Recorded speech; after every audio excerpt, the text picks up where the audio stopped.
स्वागत है आप सभी का मिड पॉइंट क्लासेस चैनल पर। मैं हूं नीतीश गर्ग और जो हमने सीरीज़ स्टार्ट की थी पॉलिटिकल साइंस के 6th क्लास की एनसीईआरटी कंप्लीट समरी, उसका आज हम 4 चैप्टर कवर करने वाले हैं। इससे पहले हमने 3 चैप्टर्स कवर कर लिए हैं। अगर आपने कोई भी वीडियो मिस की है या फिर आपने एक भी वीडियो नहीं देखी है तो आप हमारे चैनल पर जाकर देख सकते हैं और हमारे चैनल को सब्सक्राइब भी कर दीजिए, बिकॉज इंपॉर्टेंट वीडियोज़ की नोटिफिकेशंस आपको टाइम टाइम पर मिलती रहेंगी। बिकॉज एनसीईआरटी ज़रूरी होती है हर प्रिपरेशन के लिए, तो यहाँ पर मैं कोशिश कर रहा हूँ कि आपको बेस्ट वे में बेस्ट नोट के साथ आपको एनसीईआरटी प्रोवाइड करवा दूँ, ताकि और आप इसके हैंड रिटन नोट्स भी बना सकते हैं और इफ़ यू वांट पीडीएफ तो वो भी मैं प्रोवाइड करवा दूंगा। ओके गाइस, तो वीडियो स्टार्ट करेंगे। वीडियो स्टार्ट करने से पहले अगर आपके कोई क्वेश्चंस हो आफ्टर द वीडियो तो आप मुझसे कमेंट सेक्शन में पूछ सकते हैं। ओके, तो 4th चैप्टर जो है हमारा वो है की element of democratic government. 3rd chapter में हमने बात की थी कि डेमोक्रेटिक गवर्नमेंट क्या होती है, एसेंशियल फीचर्स क्या होते हैं उसके।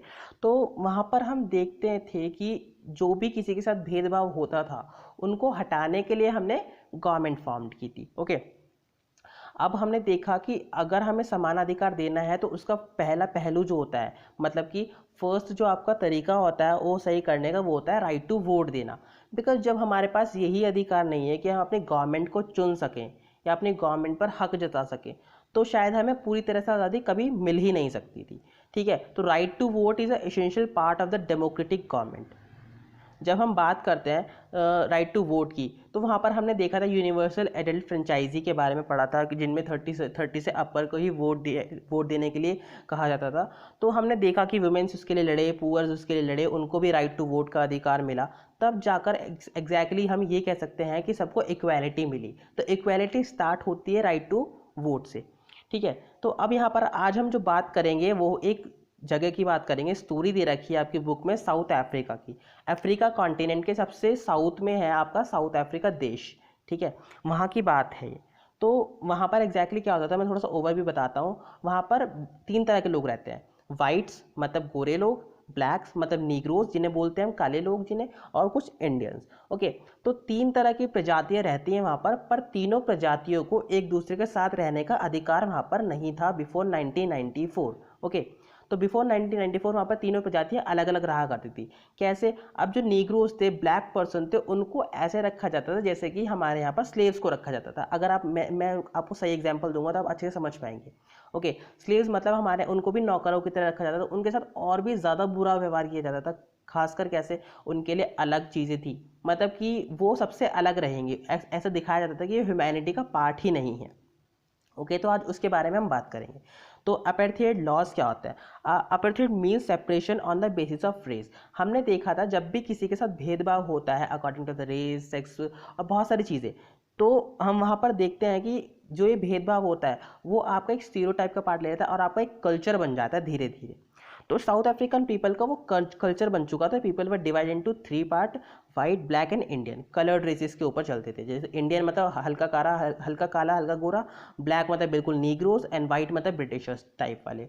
ठीक है, तो इस तरह से वहाँ पर बटे हुए थे। तो according to the laws these races were not allowed to mingle with each other, to live near each other और even to use common facilities. तो उनका जो लॉ बना हुआ था, जैसे कि मैंने बताया, जब पहले हम स्टीरियोटाइप बिठाते हैं दिमाग में, तो वो 1-2 सालों में नहीं, अराउंड अगर हम 1500 सालों की बात करें तो धीरे धीरे हमारा कल्चर बनता चला जाता है वही चीज़। तो वहाँ पर उनका वो कल्चर क्या बन गया था कि एक साथ नहीं रहने दिया जाता था, उनके लिए अलग अलग फैसिलिटीज़ थी। वाइट्स के लिए अलग, ब्लैक्स के लिए अलग, इंडियंस के लिए अलग। तो हॉस्पिटल्स भी सेपरेटेड थे। ओके, और एम्बुलेंस भी सेपरेटेड थी, बसेस भी सेपरेटेड थी। बट एक चीज़ उसमें गलत थी। क्या? वाइट्स को जो अच्छी फैसिलिटीज़ मिलती थी, ब्लैक्स को उतनी ही बेकार फैसिलिटीज़ मिलती थी। ठीक है, तो ये जो पार्ट था वहाँ पर देखा गया कि साउथ अफ्रीका में भी डिस्क्रिमिनेशन इतना था। ये बिफोर डेमोक्रेटिक गवर्नमेंट की बात हो रही है। साउथ अफ्रीका में उस टाइम डेमोक्रेटिक गवर्नमेंट नहीं थी। ओके, तो बिफोर डेमोक्रेटिक गवर्नमेंट जब थी तो यहाँ पर ये भेदभाव हुआ करते थे। उनके लिए जो ब्लैक पीपल थे उनके लिए ट्रेन भी अलग, बसेस भी अलग, बस स्टॉप्स भी अलग। ठीक है, सबके लिए अलग अलग रहता था। और उसके बाद जो नॉन वाइट रहते थे, नॉन वाइट मतलब जो इंडियन और आपके ब्लैक थे, उनको वोट देने का अधिकार भी नहीं था। अब जैसे कि हमने पढ़ा equality starts when we get right to vote. जब हमारे पास राइट टू वोट हो जाता है तब हमारी इक्वालिटी रियल में स्टार्ट होती है। If we have not right to vote तो हम इक्वालिटी के अधिकार से बाहर हैं अभी भी बहुत ज़्यादा। ओके, तो best land in the country was reserve for the white people. अब एक और चीज़ क्या थी, जो अच्छा लैंड होगा, फर्टाइल लैंड होगा, जहाँ पर अच्छी अच्छी बस्तियाँ बसी होंगी, वो किसके लिए होगा, वाइट पीपल के लिए होगा।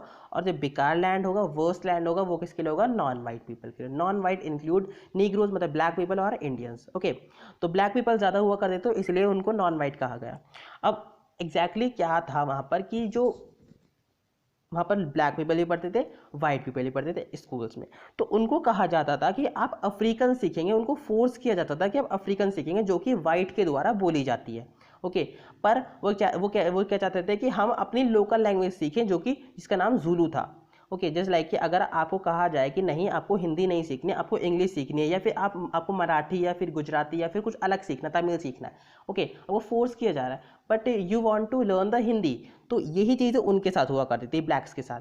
उनको अफ्रीकन सिखाने पर मजबूर किया जाता था, बल्कि उनको सीखनी थी अपनी जुलू लैंग्वेज। ओके, तो उनकी जो लोकल लैंग्वेज थी वो जुलू थी, वाइट्स की अफ्रीकन थी। आप इसको अच्छे से ध्यान रख सकते हैं, आपके क्वेश्चन में आ सकता है। तो अफ्रीकन नेशनल कांग्रेस का वहाँ पर गठन हुआ। पहली जो आपकी एक कमेटी बनी, यहाँ पर भी इंडियन नेशनल कांग्रेस बनी थी, वहाँ पर अफ्रीकन नेशनल कांग्रेस बनी थी। ठीक है, तो group of people who led the struggle against apartheid, तो एक ग्रुप बना था जो उसके जो आंदोलन किया था उसके अगेंस्ट अपेर्थाइड, जो आपको वो लॉज बने हुए थे वहाँ पर, उसके आंदोलन किया था। तो जो उसके लीडर थे उनका नाम था Nelson Mandela, mister Nelson Mandela, जो अभी बहुत ज़्यादा वेल नोन लीडर हैं। आप भी अच्छे खासे जानते होंगे, आपने बुक्स में पढ़ा होगा। अगर आपने नहीं पढ़ा है तो मैं यहाँ पर बता देता हूँ कि नेल्सन मंडेला कौन थे। ओके, तो नेल्सन मंडेला जो थे साउथ अफ्रीका के बहुत ज़्यादा वेल नोन लीडर थे। उन्होंने ही नेशनल कांग्रेस का गठन किया था और 1994 में साउथ अफ्रीका में पहली डेमोक्रेटिक गवर्नमेंट खड़ी की थी। ओके, तो नेल्सन मंडेला का कहना क्या था कि वो भी एक ब्लैक पर्सन थे और वो चाहते थे कि हर पर्सन को उनके इक्वल राइट्स मिले, किसी के साथ भेदभाव ना किया जाए और ह्यूमैनिटी के तौर पर देखा जाए हर एक इंसान को। ओके, तो finally they succeeded, and in 1994 South Africa became a democratic country in which people of all races were considered equal।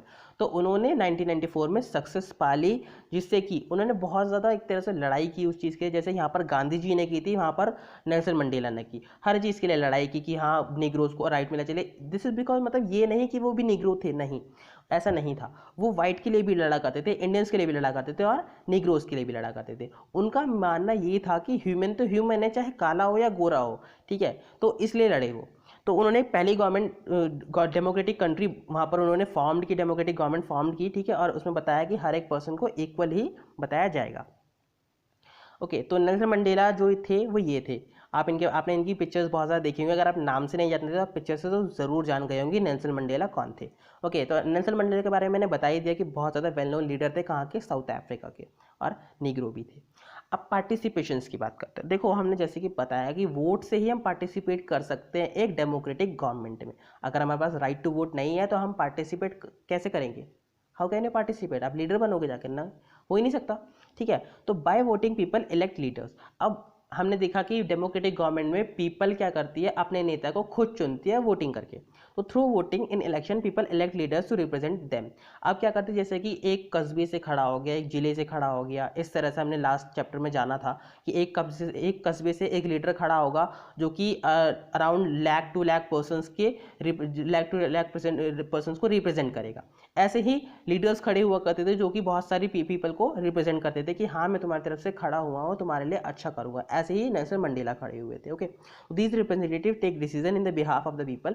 तो पीपल के तौर पर, पीपल के लिए वो डिसीजन लिया करते थे और उसमें वॉइस भी इंक्लूडेड थी। मतलब जनता की सुनना भी बहुत इंपॉर्टेंट है। देखो, अगर हमने देखा कि डेमोक्रेटिक गवर्नमेंट में डिसीजन लेना, राइट टू वोट ज़रूरी है, तो जनता का बोलना भी ज़रूरी है। अगर जनता बोलेगी ही नहीं तो ये तो तानाशाही हो जाएगी सीधे सीधे। जैसे कि हमने लास्ट चैप्टर में बहुत सारी गवर्नमेंट के बारे में पढ़ा था, ये तो तानाशाही हो जाएगी कि आपने चलो राइट टू वोट तो दे दिया, ठीक है, मतलब राइट टू वोट तो उनको दे दिया, पर आप उनको बोलने का अधिकार नहीं दे रहे हैं।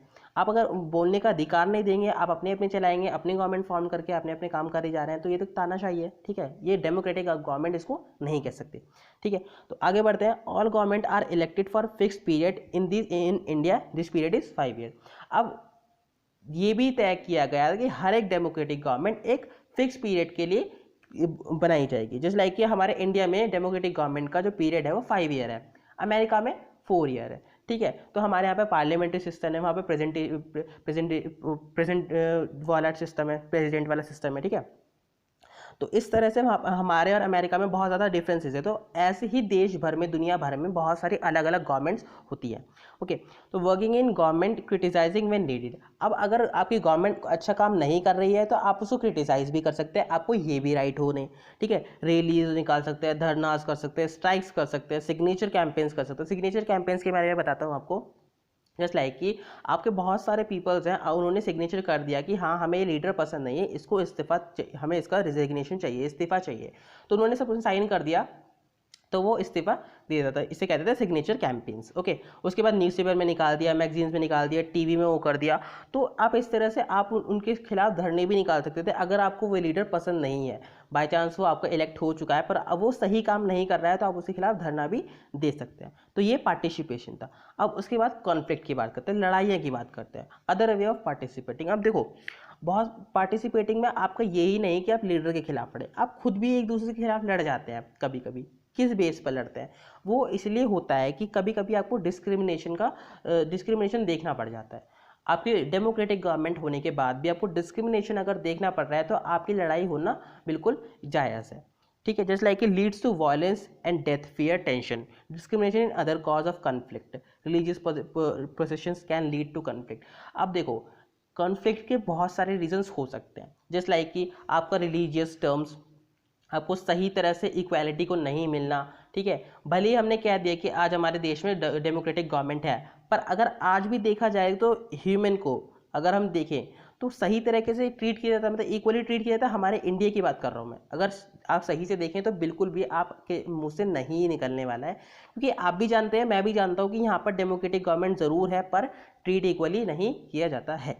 ओके, तो और अदर कॉन्फ्लिक्ट हो सकते हैं कावेरी रिवर के ऊपर। आपने सुना होगा कर्नाटक, केरल और तमिलनाडु के बीच में कावेरी रिवर के ऊपर लड़ाई चलती रहती है, पानी के ऊपर लड़ाई चलती रहती है, अर्थ के ऊपर, लैंड के ऊपर लड़ाई चलती रहती है।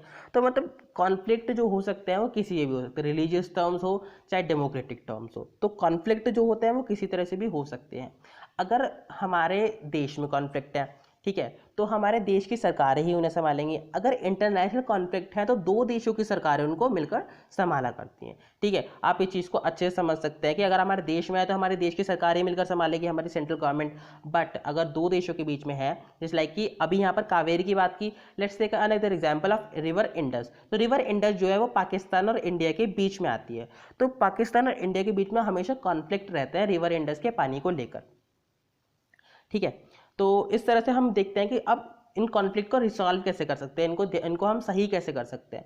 तो इनको सही करने के लिए गवर्नमेंट अलग अलग पॉलिसीज़ लाती है, गवर्नमेंट अलग अलग काम करती है, गवर्नमेंट देखती है कि क्या एग्जैक्टली पॉसिबल हो सकता है, क्या समझौता हो सकता है। देखो, अगर हम देश की बात करें या विदेश की बात करें तो समझौता जो होता है ना वो हमेशा सबसे पहले आगे बढ़कर किया जाता है, क्योंकि लड़ाई वड़ाई से तो कुछ नहीं होने वाला। अब डेमोक्रेटिक का मतलब है कि आप बिल्कुल शांति से हर चीज़ को संभालें, क्योंकि जब जहाँ पर दो लोग होंगे वहाँ पर लड़ाई होना जायज़ है। ऐसा नहीं हो सकता कि आपके गवर्नमेंट है पर लड़ाई ना हो, ऐसा पॉसिबल ही नहीं है, ठीक है। अब मैं देश की नहीं विदेशों की भी बात कर रहा हूँ, कहीं भी ऐसा पॉसिबल नहीं है कि आपकी लड़ाई ना होती हो जिस देश में किसी भी चीज़ को लेकर। तो लड़ाई होना जायज़ है। अब उसको हम संभालते कैसे, कितना इफेक्टिवली संभालते हैं वो हमारी गवर्नमेंट पर निर्भर करता है। मैं ये सब चीज़ें आपको इसलिए बता रहा हूँ क्योंकि आप जान पाएंगे गवर्नमेंट का एग्जैक्टली काम ये भी है। गवर्नमेंट का काम ये नहीं है कि बस इलेक्शन में खड़े होना, जीत गए, लॉ बनाना, काम खत्म, ऐसा नहीं है। गवर्नमेंट का काम इतना छोटे से लेकर बड़े से बड़े तक का होता है। हमारे लिए छोटे से छोटी चीज़ों को देखने से लेकर बड़ी से बड़ी चीज़ों को देखना, जैसे लाइक कि हमारे फूड प्रोवाइड करवाना, हमारे मेडिकल फैसिलिटीज़ प्रोवाइड करना, एजुकेशन प्रोवाइड करवाना, हमारे देश में बेरोजगारी, अनएम्प्लॉयमेंट को ख़त्म करना, हमारे देश में नौकरियों को बढ़ाना, और भी बहुत सारी चीज़ें होती हैं जो गवर्नमेंट हमारा देखती है। तो गवर्नमेंट को अगर हम वाइड पर्सपेक्टिव से देखें ना तो मतलब गवर्नमेंट एक तरह से डेमोक्रेटिक गवर्नमेंट या फिर कोई भी गवर्नमेंट इतना काम करती है, छोटा मोटा काम नहीं होता गवर्नमेंट का। तो और इक्विटेबल डिस्ट्रीब्यूशन करके, अब इक्विटेबल डिस्ट्रीब्यूशन करके मतलब कि हर किसी इंसान को इक्वल चीज़ें मिले।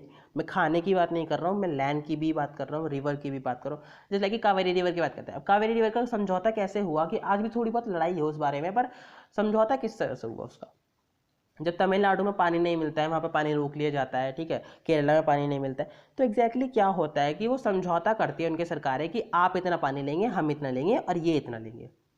तो उनके बीच में समझौता होता है, इक्विटेबल डिस्ट्रीब्यूशन बोलते हैं इस चीज़ को। ओके, इक्विटेबल डिस्ट्रीब्यूशन मतलब समानता से हर किसी को बांटना। तो इस तरह से कुछ वो रिसॉल्व करते हैं अपने कॉन्फ्लिक्ट्स को। आगे बात करते हैं इक्वालिटी एंड जस्टिस की। अगर हमें किसी भी कॉन्फ्लिक्ट को संभालना है तो equality and justice is a must. ये बात हमें जानते हैं बहुत अच्छे से। इक्वालिटी मतलब समानता, जस्टिस मतलब आपका एक तरह से आपको न्याय मिलना। तो one of the key ideas of the democratic government is its commitment to equality and justice. सबसे बड़ा की आइडिया उन्होंने देखा कि अगर हमें डेमोक्रेटिक अच्छी गवर्नमेंट चलानी है तो हमें क्या करना पड़ेगा, इक्वालिटी एंड जस्टिस के ऊपर काम करना पड़ेगा। इक्वालिटी एंड जस्टिस जो होती है वो इनसेपरेबल होती है, मतलब आपकी कभी भी ये नहीं हो सकता कि आप किसी के साथ सेपरेट बिहेव कर रहे हैं। ओके, तो earlier practice of the untouchability is now band by the law. तो जो पहले हमने देखा था कि जो हमारे लोअर कास्ट थी उनके साथ अनटचेबिलिटी होती थी, वो बैन हो गई गवर्नमेंट के द्वारा। ये अफ्रीका की बात कर रहे हैं। आज इंडिया में देखें तो मैं नहीं मानता कि आज भी अनटचेबिलिटी बैन है। कितने गांव, कितने साम्राज्यों में आज भी अनटचेबिलिटी का पालन बहुत अच्छी तरीके से होता है, जो कि सही नहीं है हमारे इंडिया के लिए। पर साउथ अफ्रीका की बात करें तो नेल्सन मंडेला ने वहाँ पर जब पहली गवर्नमेंट उनकी बनी 1994 में, तो उन्होंने सारी अनटचेबिलिटीज़ को एकदम से हटा दिया। ओके, उसके बाद बात करें तो the government also recognise this and make special provision for groups with society that are unequal. तो गवर्नमेंट जो थी उन्होंने कुछ स्पेशल प्रोविजंस किए उन लोगों के लिए जिनको ज़्यादा नीडेड थी। अब देखो, इक्वालिटी और जस्टिस मिलना हर किसी पर्सन के लिए ज़रूरत है, बट जिनको ज़्यादा ज़रूरत है, जैसे लाइक कि अगर हम हमारे दलित साम्राज्य की बात करें, दलित लोगों की बात करें, तो उनको आरक्षण मिलना ज़रूरत थी। ठीक है, उस टाइम पर आरक्षण मिलना ज़रूरत थी, तो उनको आरक्षण दिया गया। तो वही चीज़ें थी, जैसे कि अब हम कहते हैं कि जो विकलांग लोग थे उनको हमने दिव्यांग बोला, उनको अलग फैसिलिटीज़ दी। तो जिनको ज़्यादा ज़रूरत है उनको ज़्यादा फैसिलिटीज़ मिले, और अगर नहीं है तो सबको इक्वल फैसिलिटीज़ मिले। तो this is called the equality and justice. ठीक है, तो उसके बाद जो हमारा था बेटी बचाओ बेटी पढ़ाओ आंदोलन, जो हमने गर्ल्स के लिए किया। बेटी बचाओ बेटी पढ़ाओ आंदोलन जो कि हमारे honourable prime minister Narendra Modi ने निकाला था। ओके, तो इसमें हमारी बेटियों को जो कि स्कूल नहीं जाती थी या फिर स्कूल जाने से उनको मना किया जाता था, या उनकी फ़ीस भरने के लिए उनके पेरेंट्स तैयार नहीं थे, तो हमने इसके अंडर उनको फ्री एजुकेशन प्रोवाइड की या कम फीस में एजुकेशन प्रोवाइड की, उनको सारी फैसिलिटीज़ दी। तो इससे हमें पता चला कि हमने जो जिनको नीडेड था उनको ज़्यादा फैसिलिटीज़ प्रोवाइड करवाई। ओके, तो हमने यहाँ पर देखा कि किस तरह से गवर्नमेंट के एसेंशियल फीचर्स होते हैं, कैसे वो एक डेमोक्रेटिक गवर्नमेंट बना के सारी इनजस्टिस को एक तरह से जस्टिस में बिल्कुल बदल देती है, इक्वालिटी में बदल देती है। ठीक है, तो हम आगे भी अलग अलग चैप्टर्स की, इंटरेस्टिंग चैप्टर्स के बारे में बात करेंगे। आप हमारे चैनल पर बने रहिए and please keep learning, keep supporting. अगर आपने हमारा चैनल सब्सक्राइब नहीं किया है तो प्लीज़ गाइस चैनल सब्सक्राइब कर दीजिए एंड इस वीडियो को लाइक शेयर एंड कमेंट करना मत भूलिएगा। Okay, thank you so much and keep learning, keep supporting.